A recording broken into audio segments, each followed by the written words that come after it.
Баршаңызға қайырлы күн. Менің каналыма қош келдіңіздер. Бүгін сіздермен бірге тауық етін көкөністермен бірге духовкада пісіретін боламыз.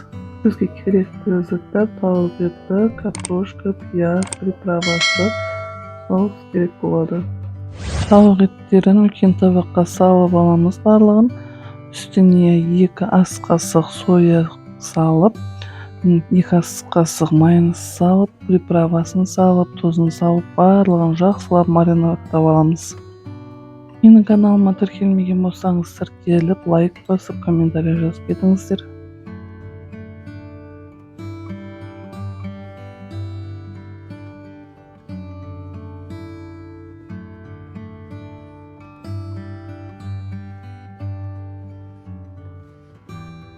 Маринадталған тауық етіміздің үстіне көкөністеріміздің барлығын салып, бәрін жақсылап араластырып, духовкаға салып пісіріп аламыз енді.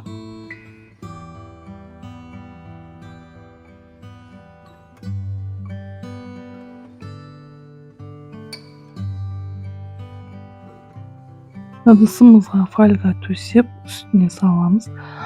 Сонымен фольгамен бетін жақсылап жауып, 45-50 минуттай духовкаға салып пісіріп аламыз.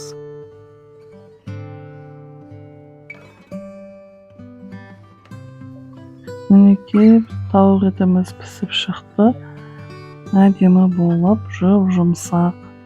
Сіздерге ас болсын. Сіздермен бірге болған Ақмарал. Каналыма тіркелмеген болсаңыздар, тіркеліп, лайк басып, комментарий жазып кетіңіздер.